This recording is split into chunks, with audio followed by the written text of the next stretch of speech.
Hello everyone, it's Justine. Today I am going to be making 3 different cards using the In Bloom, the Stained Glass Window, and Everyday Sentiments dies. And this is from Simon Hurley's new collection, Metamorphosis. So this is from Spellbinders, and it looks like he has collaborated with them and made a collection. So let's just dive right in. I'm going to start with the Stained Glass Window. So to make this piece here, which is the stained glass window, I used these 2 dies. This first one cuts out all of the inside of the black pieces, and then this outside one creates the whole frame. So I used both of these to make the black piece, and then I cut out just with this one a white shape, and that's what I ended up coloring on. So I put the black and the white piece together, glued it down with some Barely Art liquid glue. Then I took my Copic markers and colored in the design, and I didn't really have too much of a rhyme or reason of my design. I just kind of was being artsy fartsy and made a stained glass window. So to color that, I used a bunch of different Copics. I used this one, R27, YR04, Y06, G05, B24, Red Violet or RV06, V04, and V09. I will put timestamps in the description for the different cards.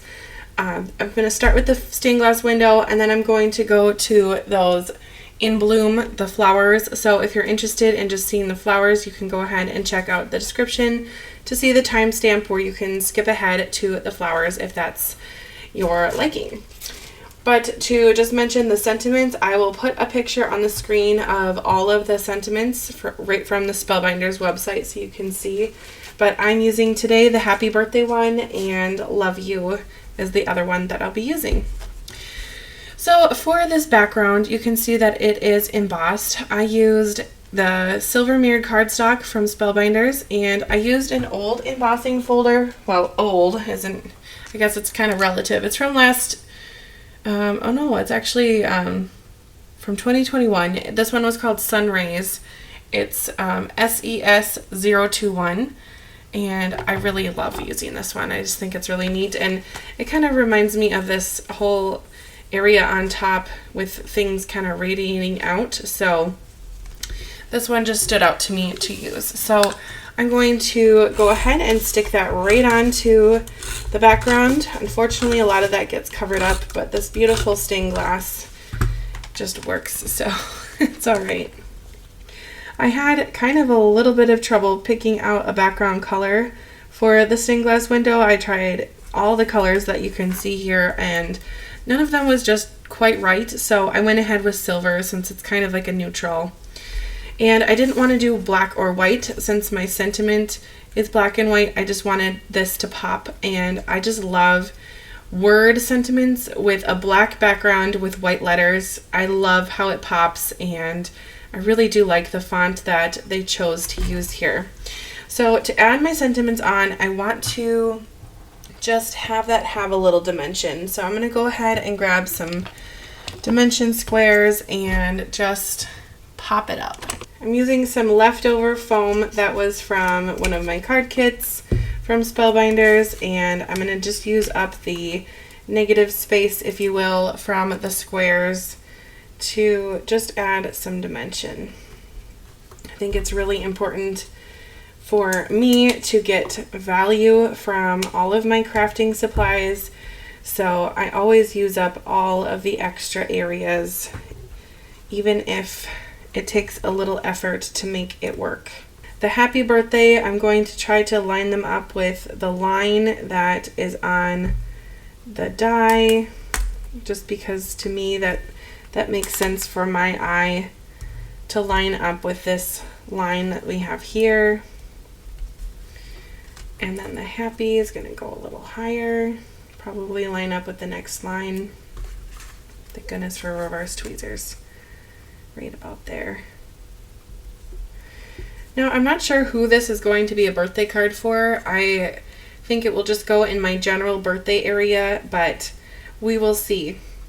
Anyway, I did a stained glass card from Spellbinders with the quilting dies that came out late last year.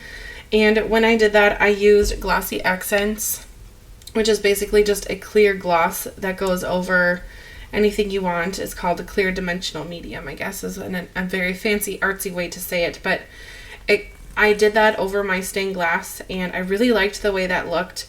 Although with this one, I wanted to keep it kind of simple, and I thought with this embossed background, I thought it would be enough pizzazz, if you will. So I didn't choose to use it on this one, but I will mention that it is a really cool way to make stained glass like this look more like glass, and it kind of takes it from paper to glass. So if I can find a picture of that project, I will pop it on the screen in this video. But next, let's move on to the flower card using the die in Bloom. To start, I used that stained glass, just the regular piece, the outline piece, I guess, and just outlined that and die cut out this piece, and that gave me a kind of a background shape to work with. On camera it is picking it up, but I used the 3D embossing folder for February on this background, and I just love this one. I think it's so fun and bold, and I thought that it would pair nicely with these flowers. So that's kind of my background here. And when I saw this die, I was kind of taken by it because it is rather bold and striking. And you know, there are a lot of flower dies out there, and this one I think is really pretty because it shows just kind of a bold flower. It isn't as cartoony, but it isn't as realistic as other ones. I thought it was just kind of different from other things that I have in my stash, so I was excited to use this one. Now with the sentiments here, we have some glitter paper. You can see there it has some sparkle to it. And I used the light blue, which is the same color as this background paper, to die cut out the back. And like I said, I really like using the black and white for sentiments, but I thought that this would match the softer look of this card just a little bit more. So for this one, I have my flowers kind of assembled already. If you're interested in seeing how I assemble them, just hang on. I will be showing that in my third card.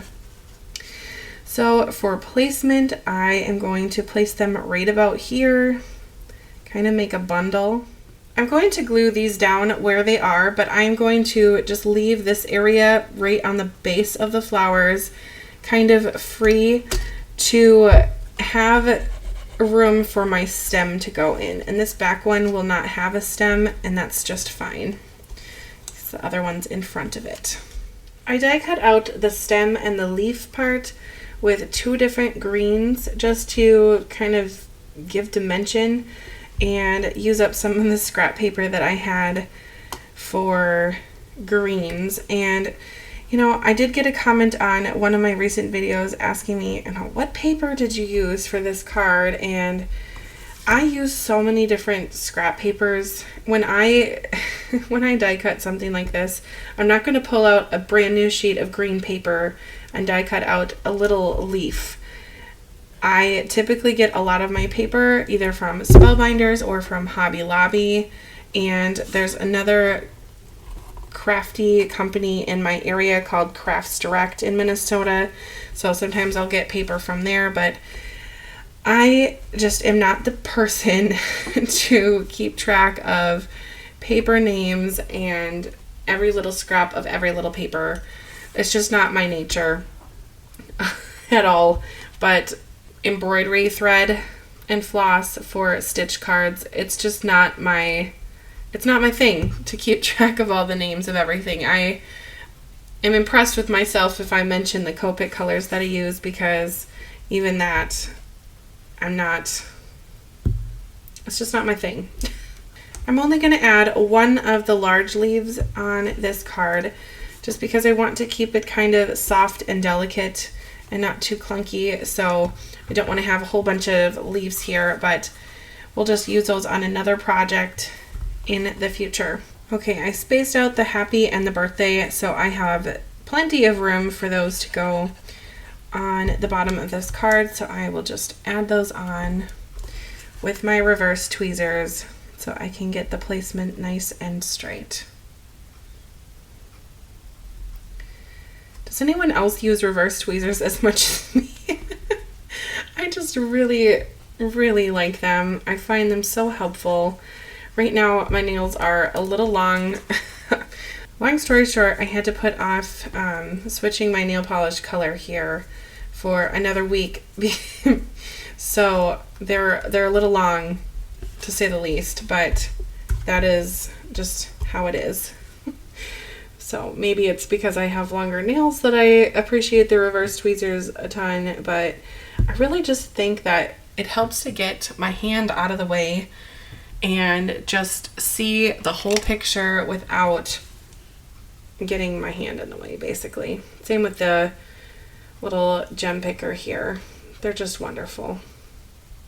Now the sequins I'm using on this card are leftover from a card kit from last year. I don't remember which one it was, but they are just plain white. And again, this is a delicate looking card, and I just wanted to go kind of simple with the embellishments. But I did think it needed a little something to add the sparkle here to nod to the sparkle paper on the bottom. But I really like the way that this one turned out, so I think if I had to redo this one again, I would probably emboss the background of this blue paper just to add even more dimension and texture.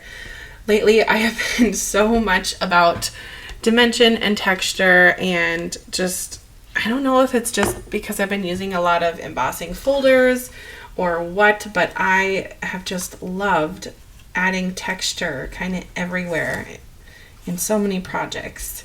And with this one, I'm not adding texture, even though I just went on a whole spiel about how much I love texture, because I was trying to prep ahead, and when I was getting ready for this video, I already glued on all of my background papers here, so that is life. Anyway, let's put some of these flowers together now. There's 4 different pieces to this die. This is the back piece, so I'm going to go ahead and just kind of build up my flower from there, adding a little glue and just setting that right on top of that back piece. And then as you can see here, that's kind of open, and I'm going to kind of nestle in that yellow area right in there. Grab my reverse tweezers for this as well. I had a scrap of yellow pearlized paper. Oh, that is so pretty. So I just had to use it. I love yellow and purple together. They are complementary colors, and with it being a flower, it kind of makes sense to have yellow in the center just because that's how typical flowers are. I tried to figure out what flower this was, and I couldn't really find out. I'm kind of terrible with like celebrity names, flower names, just kind of names in general. I don't know. It's just a thing. So I don't know. If you know what kind of flower this is, please let me know. Maybe if I knew what kind of flower this was, I could choose realistic colors for the flower. Perhaps this one doesn't even come in purple or blue, but it does in my craft room today. But you'll have to let me know. I just repeated the process for flower number 2 for flower number 1, so that's all finished. I just realized how much the flowers match my nails. Not planned at all. Anyway, if you're not familiar how to put together sentiments like this, I'll just show you here. Again, I'm going to pull out my reverse tweezers and grab some liquid glue and just kind of get the thicker parts, not be too particular with it, and put it right on to the back piece. And I will show you next another way that you can do this using the pouncing method, which I don't know who made that term up, but you just pounce. So let's just grab some scratch paper here. You just put down a little glue on a scratch paper or a plastic piece that you have laying around. You take your piece that you want the glue on the back and you pounce it up and down on top of the glue pile. Trying to get all the areas. You can see there it's very covered. It almost looks like a sticker at this point. And then you just set it on top of your background piece.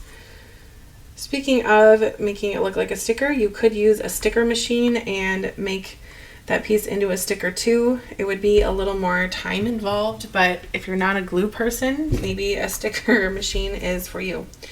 For this flower, I'm just adding on the layers. You can see that it is an etched die, which means the die is etching in a pattern on top, not just cutting. So I am just placing the pieces on top of where the etched part matches the piece that I have cut out. Trying to line everything up so it fits in. It's kind of like a little puzzle. It's very cute.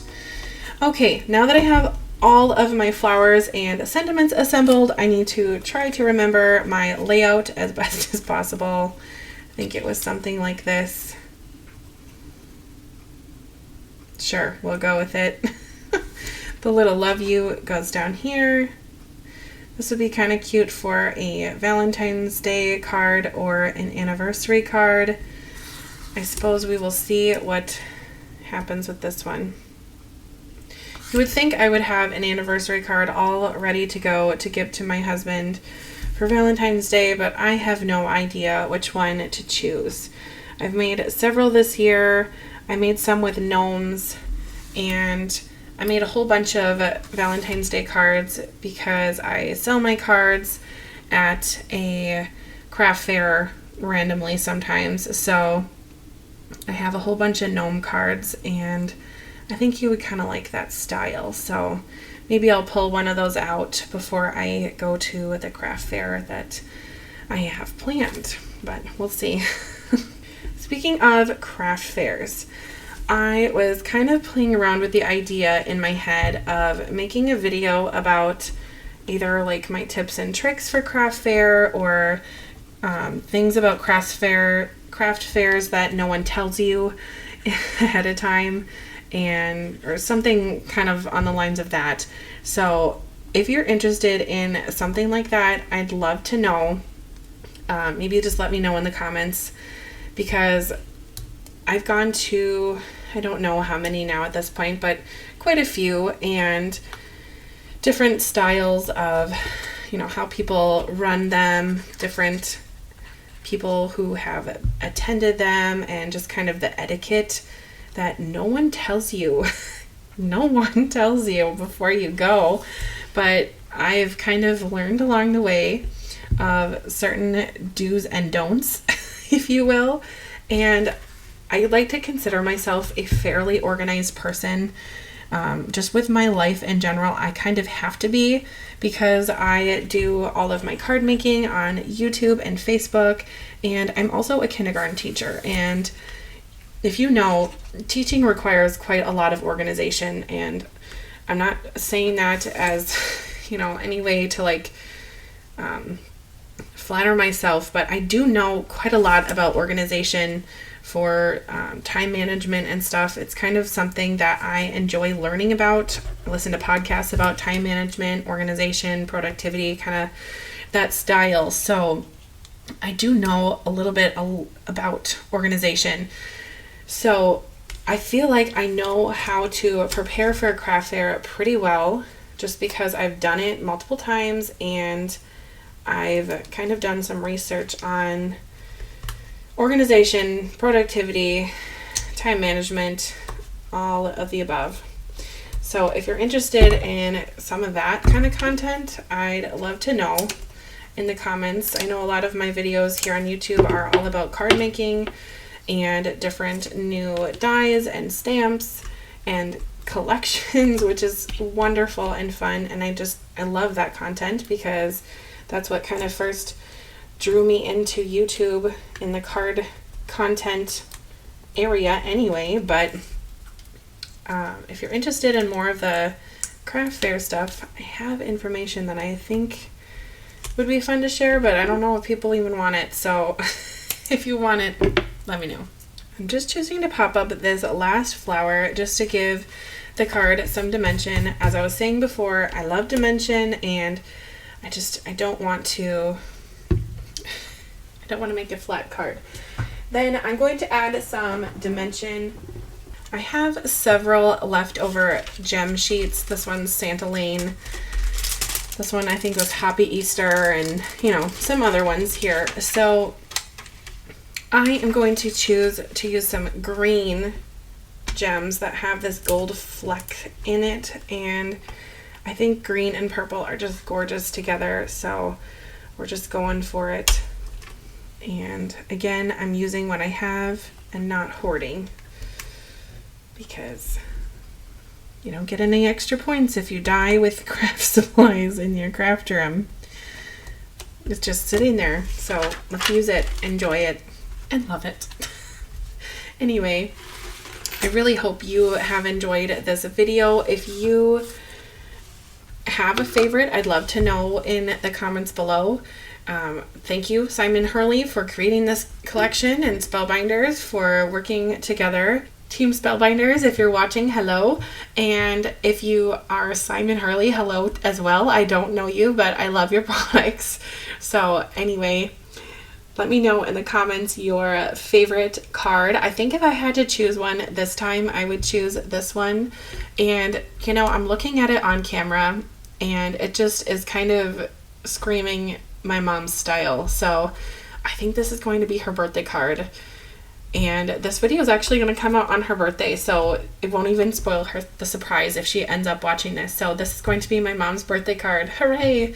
And the other ones I'm not sure, but I definitely will be using those in the future because they are just gorgeous. Anyway, if you're interested in purchasing anything from this collection, go ahead and check out the link in my description, and that will take you right to the Spellbinders website to pick those up. Just in case you are not aware, any of those links in my description are all links that either help me in some way and help my YouTube channel kind of go forward. So some of those links are affiliate links, which means I get a little bit of a kickback, but just thought I should mention that. Anyway, thank you again for watching all the way to the end, and I will see you in my next video. Bye!